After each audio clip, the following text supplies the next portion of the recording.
Piense y hágase rico. Napoleón Hill. Continuamos con el quinto paso hacia la riqueza, la imaginación, el taller de la mente. La imaginación es literalmente el taller donde se plasman todos los planes creados por el hombre. Al impulso, al deseo, se les da forma, perfil y acción mediante la ayuda de la facultad imaginativa de la mente. Se ha dicho que es posible lograr cualquier cosa que el hombre se pueda imaginar. De todas las épocas de la civilización en la que vivimos, es la más favorable para el desarrollo de la imaginación debido a que es una época de cambios rápidos.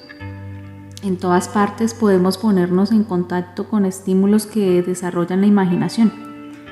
Con la ayuda de esta facultad imaginativa, hemos descubierto y dominado más fuerzas de la naturaleza durante los últimos 50 años que durante toda la historia anterior del género humano. Hemos conquistado el espacio aéreo tan cabalmente que las aves resultan pobres competidoras. Hemos logrado controlar el espectro electromagnético y lo hemos utilizado como un medio de comunicación instantánea con cualquier parte del mundo. Hemos analizado y pesado el Sol a una distancia de millones de kilómetros y hemos determinado con la ayuda de la imaginación los elementos que lo componen. Hemos descubierto que nuestro propio cerebro es una estación receptora y transmisora de vibraciones de pensamiento. Aunque apenas estamos empezando a comprender este fenómeno con la intención de dar a ese descubrimiento un uso práctico, hemos aumentado la velocidad de los medios de transporte a tal grado que podemos desayunar en Nueva York y comer en San Francisco. Nuestra única limitación en cuanto a la facultad de razonamiento es el grado de desarrollo de nuestra imaginación y el uso que hagamos de ella. Todavía no se ha alcanzado la cúspide del desarrollo en el uso de la facultad imaginativa.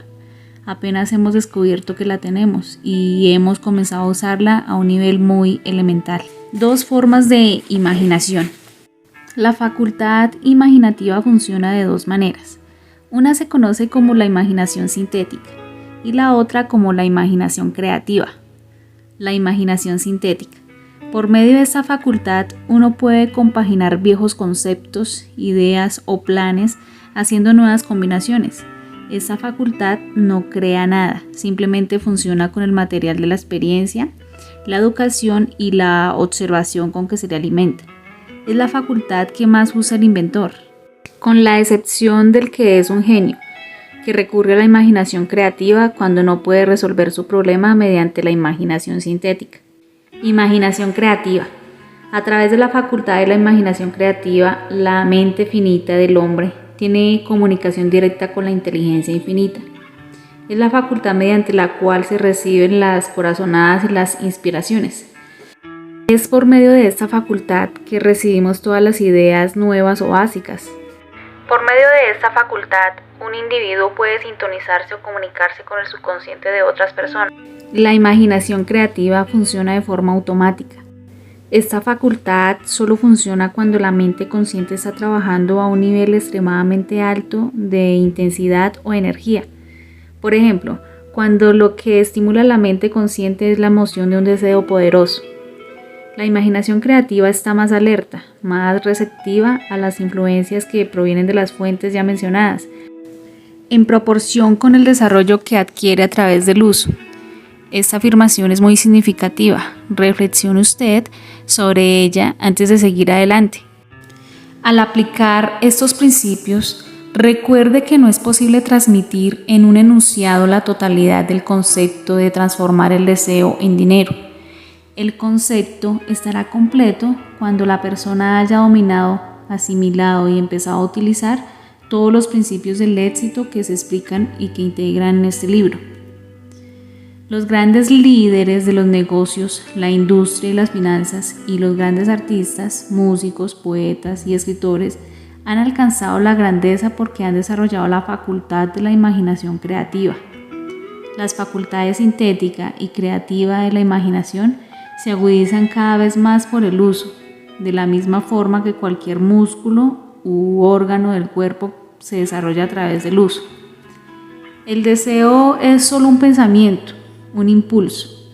Es nebuloso y efímero, es abstracto y no tiene valor hasta que se transforma en su contraparte. Aunque la imaginación sintética es la que se usa con más frecuencia en el proceso de transformar el impulso del deseo en dinero, usted debe tener presente el hecho de que puede afrontar circunstancias y situaciones que también exigen el empleo de la imaginación creativa.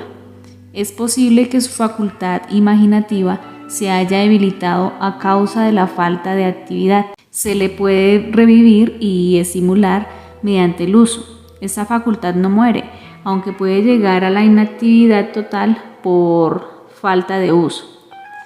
Por el momento, concentre su atención en el desarrollo de la imaginación sintética, porque es la facultad que utilizará más en el proceso de convertir el deseo en dinero. La transformación del impulso intangible del deseo en una realidad tangible de dinero exige el uso de uno o más planes.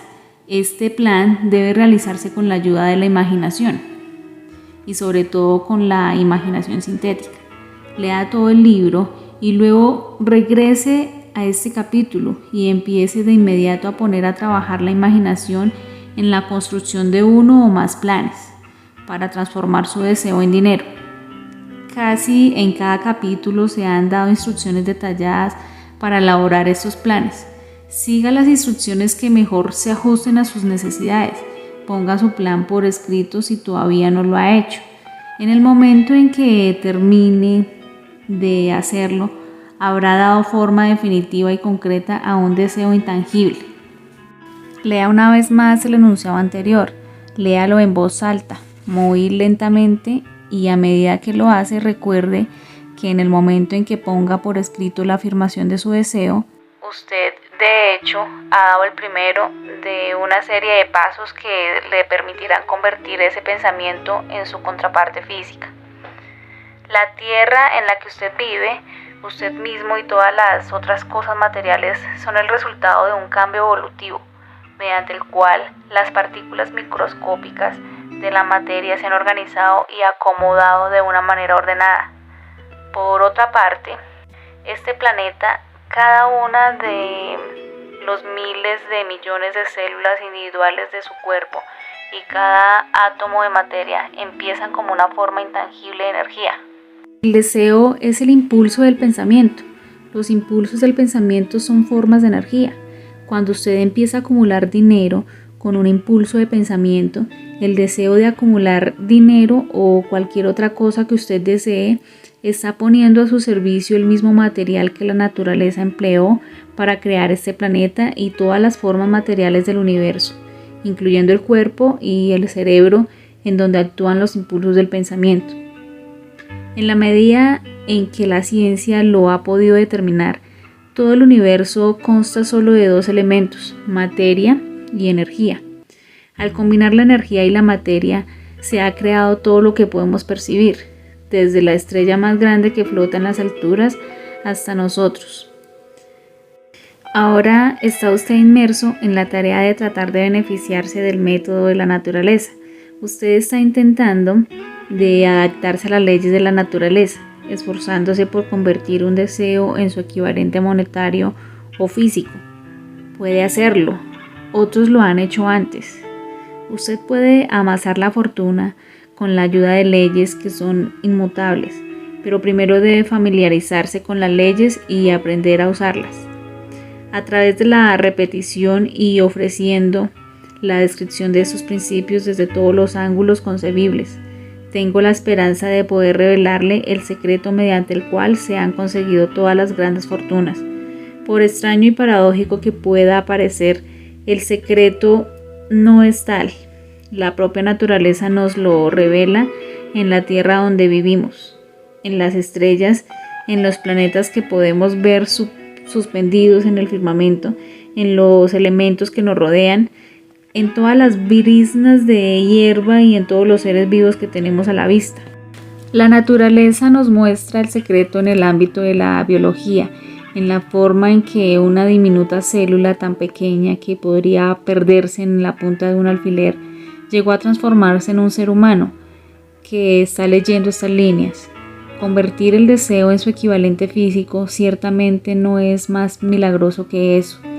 No se desanime si no entiende plenamente todo lo que se ha dicho, a menos de que haya sido un estudioso de la mente. No es de esperarse que asimile todo el contenido de este capítulo la primera vez que lo lea, pero con el tiempo logrará grandes progresos.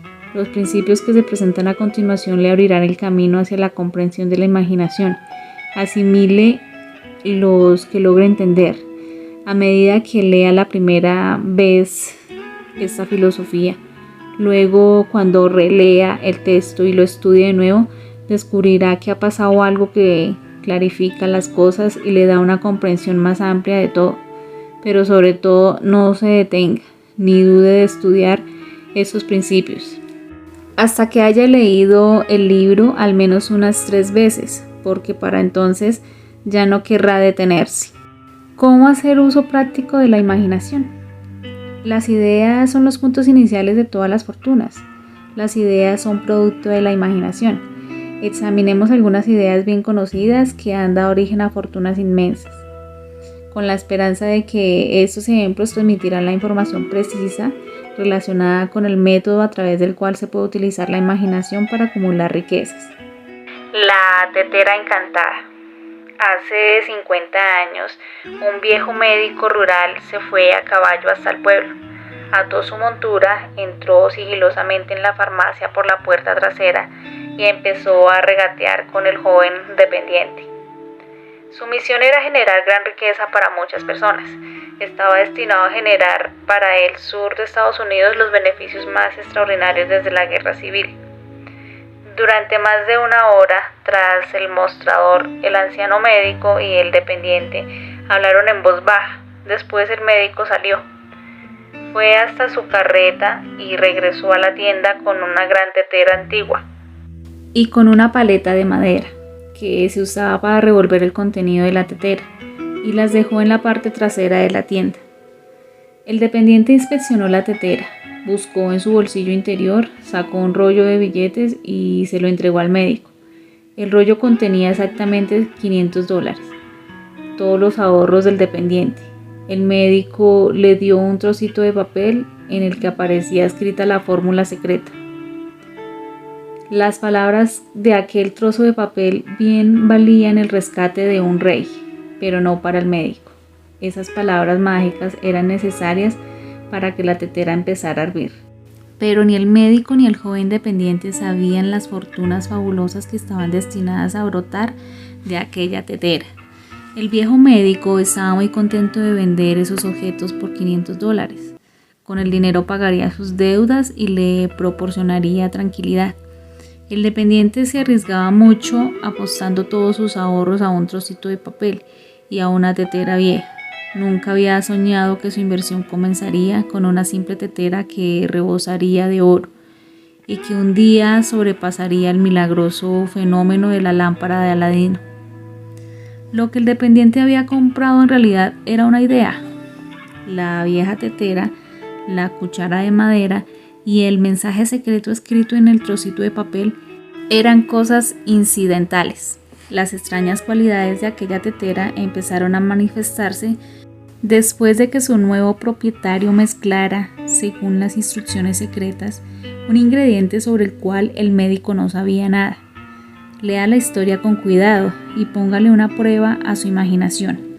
Vea si puede descubrir qué fue lo que el joven añadió al mensaje secreto, qué hizo que la tetera rebosara de oro. Al leerla, recuerde que no se tomó de las 1001 noches. Esa es una historia de hechos más extraños que la ficción, de hechos que se inician en la forma de una idea. Echemos una ojeada a las vastas fortunas de oro que esta idea ha producido y sigue produciendo.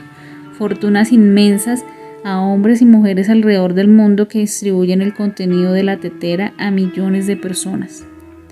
La vieja tetera es uno de los principales consumidores de azúcar en el mundo, proporcionando así trabajo permanente a miles de hombres y mujeres que participan en la producción de caña de azúcar, remolacha y otros cultivos productores de azúcar, y en los procesos para refinar y comercializar el azúcar. La vieja tetera consume cada año millones y millones de botellas y latas, proporcionando empleo a un enorme número de trabajadores que participan en su fabricación. La vieja tetera da empleo a un ejército de oficinistas, taquígrafas y publicistas de toda la nación. Ha dado fama y fortuna a muchísimos artistas que han creado magníficos cuadros y anuncios que describen el producto. La vieja tetera ha convertido a un pequeño pueblo del sur de Estados Unidos en la capital sureña de los negocios, donde ahora beneficia directa o indirectamente a cada negocio y casi a cada residente de la ciudad. La influencia de esta idea beneficia ahora a todas las ciudades civilizadas del mundo, entregando un flujo continuo de oro a todo aquel que la toca. El oro que brota de la tetera construyó y sostiene a una de las universidades más importantes del sur de Estados Unidos, donde miles de jóvenes reciben el entrenamiento esencial para el éxito. La vieja tetera ha hecho cosas maravillosas.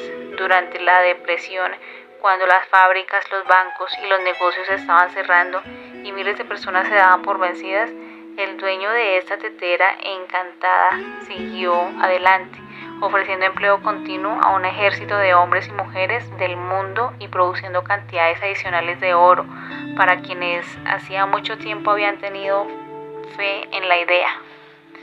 Si el producto de esa vieja tetera de latón pudiera hablar, nos contaría escalofriantes historias dignas de una novela, en todos los idiomas, novelas de amor, novelas de negocios, novelas de hombres y mujeres profesionales que se ven estimulados a diario por este producto.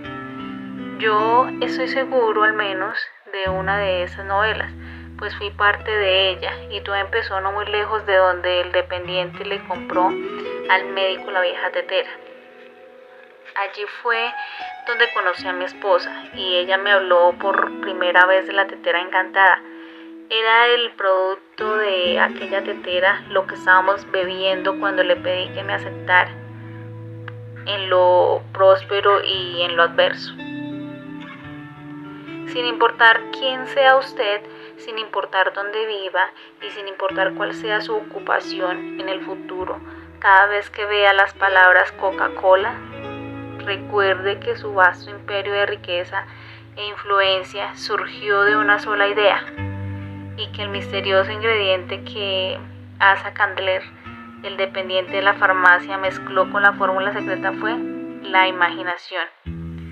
Deténgase a pensarlo por un momento. Recuerda además que los 13 pasos hacia la riqueza que se describen en el libro han sido los medios por los que la influencia de Coca-Cola se ha extendido a cada ciudad, pueblo, aldea y encrucijada del mundo, y que cualquier idea que usted pueda crear que sea tan buena y meritoria como la de Coca-Cola tiene la posibilidad de duplicar el récord de ese refresco que ha llegado a todo el mundo. Los pensamientos de hecho son cosas y el alcance de su influencia abarca al mundo entero. ¿Qué haría yo si tuviera $1 millón? La historia que aparece a continuación demuestra la veracidad de aquel antiguo adagio: donde hay voluntad, hay un camino. Esto me lo decía ese apreciado educador y clérigo, el fallecido Frank, que comenzó su carrera de predicador en los corrales de ganado de la región del sur de Chicago. Mientras el doctor Gunsaulus estudiaba en la universidad, observó muchos defectos en nuestro sistema educativo, defectos que él creía podría corregir si fuera director de una escuela superior. Su deseo más profundo era llegar a ser director de una institución educativa en la que se enseñara a jóvenes de ambos sexos a aprender mediante la acción. Se propuso organizar una nueva escuela superior donde pudiera llevar a cabo sus propias ideas, sin los obstáculos de los métodos ortodoxos de la educación. Necesitaba $1 millón para poner su proyecto en marcha. ¿Hacia dónde necesitaría tender la mano para obtener semejante suma de dinero? Esa fue la pregunta que absorbió la mayor parte de las reflexiones de ese joven y ambicioso predicador. Pero no parecía lograr ningún progreso. Todas las noches se acostaba pensando en lo mismo y al día siguiente se levantaba con la misma idea. La llevaba consigo a todas partes. Siguió dándole vueltas hasta que esa idea se convirtió en una obsesión que lo consumía. Reconocía el hecho de que $1.000.000 es mucho dinero, pero también reconocía la verdad de que la única limitación es la que uno establece en su propia mente. Al ser un filósofo, además de un predicador, el doctor Gunther Saulos reconocía que lo reconocen todos aquellos que tienen éxito en la vida, que un propósito definido es el punto desde donde se debe comenzar. Reconocía además que ese propósito definido adquiere admiración, vida y poder cuando está respaldado por un deseo ardiente de traducir ese propósito en su equivalente material. Él reconocía todas esas grandes verdades y sin embargo no sabía dónde ni cómo encontrar $1.000.000. El procedimiento natural habría sido ceder, darse por vencido y decir, en fin, mi idea es buena, pero no puedo hacer nada con ella porque nunca podré producir $1.000.000 que necesito. Eso es exactamente lo que la mayoría de las personas habría dicho, pero no es lo que dijo el doctor. Lo que dijo e hizo son cosas tan importantes que ahora presento aquí al doctor Gunther Saulos para que hable por sí mismo. Un sábado por la mañana me senté en mi habitación pensando en maneras de conseguir el dinero necesario para llevar a cabo mis planes. Durante casi 2 años había estado pensando, pero no había hecho nada más que pensar. Había llegado el momento de entrar en acción. En aquel momento decidí que reuniría ese $1.000.000 en una semana. ¿Cómo? Eso no me preocupaba. Lo más importante era la decisión de conseguirlo en un plazo determinado y quiero señalar que en el instante en que tomé esa decisión de conseguir el dinero en un plazo determinado, una extraña sensación de seguridad se apoderó de mí, de una manera que jamás había experimentado. Algo en mi interior parecía decir, ¿por qué no tomaste esa decisión hace mucho tiempo? Ese dinero te ha estado esperando todo ese tiempo. Los acontecimientos se precipitaron. Llamé a los periódicos y anuncié que a la mañana siguiente pronunciaría un sermón titulado ¿Qué haría si tuviera $1.000.000? Me puse a trabajar de inmediato en el sermón, pero debo decir con franqueza que la tarea no fue fácil, porque había estado preparándolo durante casi 2 años. El espíritu que lo respaldaba era parte de mí. Mucho antes de la medianoche había terminado de escribir el sermón. Me fui a la cama y dormí con un sentimiento de confianza porque podía verme como dueño del $1.000.000. A la mañana siguiente me levanté temprano, entré al baño, leí el sermón y me arrodillé para pedir que mi sermón despertara la atención de alguien que me proporcionara el dinero que necesitaba. Mientras estaba rezando, volví a sentir la seguridad de que el dinero estaba a punto de aparecer. Estaba tan emocionado que salí de la casa sin el sermón y no descubrí que lo había olvidado sino hasta que estaba en el púlpito listo para leerlo. Era demasiado tarde para regresar a casa por mis notas y fue una suerte que no pudiera hacerlo. En vez de las notas, mi propio subconsciente me proporcionó el material que necesitaba. Cuando me puse de pie para comenzar mi sermón, cerré los ojos y hablé de mis sueños con todo el corazón y con toda el alma. No solo hablé para mi audiencia, también me imaginé qué me diría Dios. Dije lo que haría con $1.000.000 si alguien me pusiera esa suma en las manos. Descubrí el plan que había ideado para organizar una gran institución educativa en la que los jóvenes aprendieran a hacer cosas prácticas y al mismo tiempo desarrollaran su mente. Cuando terminé y me senté, un hombre se levantó lentamente de su asiento a unas 3 filas de la parte de atrás y se acercó al púlpito.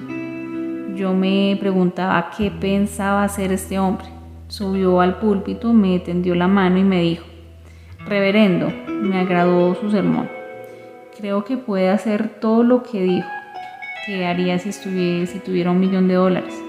Para demostrarle que creo en usted y en su sermón, si viene a mi oficina mañana por la mañana, le daré $1.000.000. Me llamó Billy. El joven Gunther Saulos acudió a la oficina del señor Armour y le dieron $1.000.000. Con ese dinero fundó el Armour Institute. Esa suma de dinero es más de lo que la mayoría de los predicadores ven en toda su vida, pero el impulso del pensamiento que respaldó a ese dinero se creó en la mente de ese joven predicador en una fracción de minuto. El $1.000.000 que necesitaba llegó a sus manos como resultado de una idea. Tras de esa idea estaba el deseo que el joven Gunsaulus había abrigado en su interior durante casi 2 años. Observe ese importante hecho.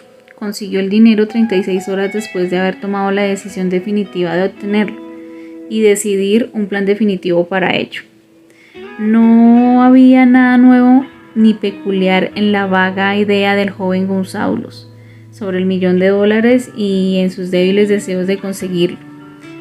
Otros antes que él y muchos más desde entonces han tenido pensamientos similares, pero hubo algo único y diferente en cuanto a la decisión que él tomó aquel sábado memorable, cuando dejó de lado toda indecisión y se dijo, convencido, conseguiré ese dinero en el plazo de 1 semana. Parece que Dios apoya a las personas que saben exactamente lo que quieren, si están decididas a obtener precisamente eso. Además, el principio por el cual el Dr. Gunsaulus obtuvo el $1.000.000 todavía tiene vigencia, está en su disposición. La ley universal funciona hoy con tanta eficacia como cuando el joven predicador la empleó de manera tan provechosa. Este libro describe paso a paso los 3 elementos de esta gran ley y sugiere la forma de utilizarlos. Observe que Asa Candler y el Dr. Frank Gunsaulus tenían una característica en común. Ambos conocían la sorprendente verdad de que las ideas se pueden transmutar en dinero, en efectivo, por el poder de un propósito definido y de planes concretos. Si usted es de los que creen que el trabajo duro y la honradez por sí solos le proporcionarán riqueza, está muy equivocado. La riqueza, cuando aparece en grandes cantidades, nunca es solo el resultado del trabajo arduo. Cuando aparece, la riqueza es el resultado de exigencias definidas, basadas en la aplicación de principios definidos, y nunca se debe a la suerte ni al azar. En general, una idea es un impulso de pensamiento que incita a la acción por medio de una llamada a la imaginación. Todos los vendedores expertos saben que cuando la mercancía no se puede vender, las ideas sí. Los vendedores del montón lo ignoran y precisamente por eso son del montón. Un editor de libros baratos hizo un descubrimiento de gran valor para todos los editores en general. Aprendió que mucha gente compra el título y no el contenido de los libros. Por el solo hecho de cambiar el título a un libro que no se vendía, sus ventas aumentaron en más de 1 millón de ejemplares. El contenido del libro no se cambió en absoluto. Se limitaron a arrancar las cubiertas en que aparecía el título que no se vendía para ponerlas a los ejemplares una cubierta nueva con un título que tenía un valor más comercial. Por sencillo que pueda parecer, fue imaginación en acción. No existe un precio estándar para las ideas. Los creadores de ideas les ponen su propio precio y son inteligentes, lo cobran. La industria cinematográfica creó un gran número de millonarios. La mayoría eran personas que no podían crear ideas, pero tuvieron suficiente imaginación para reconocer las ideas cuando las veían. La historia de prácticamente todas las grandes fortunas comienzan el día en que el creador de ideas y el vendedor de ideas se conocen y empiezan a trabajar en armonía. Carnegie se rodeó de hombres capaces de todo lo que él no podía hacer, hombres que creaban ideas y hombres que ponían ideas en práctica. Y tanto él como los demás llegaron a ser fabulosamente ricos. Hay millones de personas que se pasan la vida esperando un golpe de suerte favorable. Tal vez un golpe de suerte pueda proporcionarnos una oportunidad, pero el plan más seguro consiste en no depender de la suerte. Un golpe de suerte favorable fue lo que me ofreció la mejor oportunidad de mi vida, pero tuve que dedicar 25 años de esfuerzos con determinación para que esa oportunidad se convirtiera en un recurso real. El golpe de suerte consistió en conocer a Andrew Carnegie y obtener su cooperación. En aquella ocasión, Carnegie me sugirió la idea de organizar los principios de los logros y los triunfos para dar forma a una filosofía de éxito. Miles de personas han aprovechado los descubrimientos que se han hecho durante estos 25 años de investigación y se han acumulado numerosas fortunas mediante la aplicación de esta filosofía. El principio fue sencillo, era una idea que cualquiera hubiera podido desarrollar. El golpe de suerte favorable llegó gracias a Andrew Carnegie, pero ¿qué hay de la determinación, lo definido de los propósitos, el deseo de alcanzar la meta y el esfuerzo persistente de 25 años? No fue un deseo ordinario el que sobrevivió a los contratiempos, a los desafíos, a los fracasos temporales, a las críticas y a los constantes recordatorios de que aquello era una pérdida de tiempo. Fue un deseo ardiente, una obsesión. Cuando Carnegie me sugirió la idea por primera vez, fue alimentada, alentada y abrigada para mantenerla viva. Gradualmente la idea llegó a ser gigante por su propio poder, y entonces me alimentó, me alentó y me condujo. Las ideas son así. Primero nosotros les damos vida, acción y orientación, y luego ellas adquieren su propio poder y arrasan con cualquier tipo de oposición. Las ideas son fuerzas intangibles, pero tienen más poder que el cerebro físico, en donde nacen. Tienen el poder de seguir viviendo aún después de que el cerebro que las ha creado haya regresado al polvo.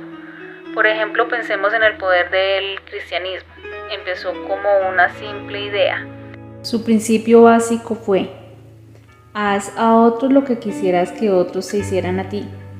Cristo ha regresado a su lugar de origen, pero su idea sigue adelante. Tal vez algún día se haga realidad. Entonces se cumplirá el deseo más profundo de Cristo. La idea solo se ha estado desarrollando a lo largo de 2000 años. Hay que darle tiempo. Cuando las riquezas llegan en grandes cantidades, nunca son el resultado del trabajo arduo. Las riquezas llegan como respuesta a exigencias definidas, que se basan en la aplicación de principios definidos y no por casualidad o por suerte. El éxito no requiere de disculpas, el fracaso no permite coartadas. Damos por finalizado el 6º paso hacia el camino de la riqueza. Piense y hágase rico, Napoleón Hill. El dinero, la fama, el reconocimiento y la felicidad pertenecen a todo aquel que esté preparado y decidió obtener esos beneficios.